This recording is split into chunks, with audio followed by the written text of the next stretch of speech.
రెడ్డి బిడ్డ అమ్మా, ఈ ఎలక్షన్ చాలా ముఖ్యం. ఒక పక్క రాజశేఖర రెడ్డి బిడ్డ నిలబడింది, ఇంకో పక్క రాజశేఖర రెడ్డి తమ్ముడు వివేకానంద రెడ్డి హత్యను చేసిన అవినాష్ రెడ్డి నిలబడ్డాడు.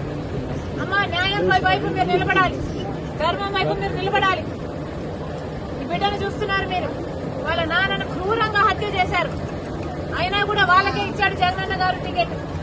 అట్లాంటి వాళ్ళని గెలిపించాలనా, లేకపోతే రాజశేఖర రెడ్డి బిడ్డ న్యాయం కోసం నిలబడి రాజశేఖర రెడ్డి బిడ్డను గెలిపించాలో మీరు ఆలోచన చేయాలి.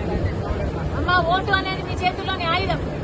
మళ్లీ హంతకులను గెలిపించకండి, మళ్లీ హంతకులను చట్ట సభలకు పంపించకండి. ఆశీర్వదించండి తల్లి రాజశేఖర రెడ్డి బిడ్డను. ఎలాగైతే రాజశేఖర రెడ్డి వివేకానంద రెడ్డి బిడ్డ అమ్మా, ఈ ఎలక్షన్ చాలా ముఖ్యం. ఒక పక్క రాజశేఖర రెడ్డి బిడ్డ నిలబడింది, ఇంకో పక్క రాజశేఖర రెడ్డి తమ్ముడు వివేకానంద రెడ్డి హత్యను చేసిన అవినాష్ రెడ్డి నిలబడ్డాడు.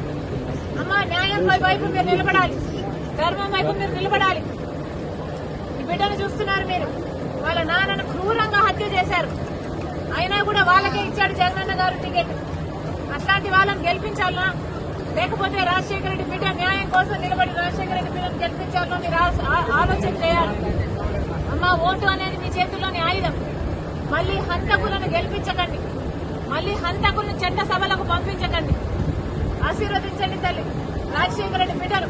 ఎలాగైతే రాజశేఖర వివేకానంద రెడ్డి బిడ్డ అమ్మా, ఈ ఎలక్షన్ చాలా ముఖ్యం. ఒక పక్క రాజశేఖర రెడ్డి బిడ్డ నిలబడింది, ఇంకో పక్క రాజశేఖర రెడ్డి తమ్ముడు వివేకానంద రెడ్డి హత్యను చేసిన అవినాష్ రెడ్డి నిలబడ్డాడు. అమ్మా, న్యాయం వైపు మీరు నిలబడాలి, ధర్మం వైపు మీరు నిలబడాలి. ఈ బిడ్డను చూస్తున్నారు మీరు. వాళ్ళ నాన్నను క్రూరంగా హత్య చేశారు, అయినా కూడా వాళ్ళకే ఇచ్చాడు జగనన్న గారు టికెట్.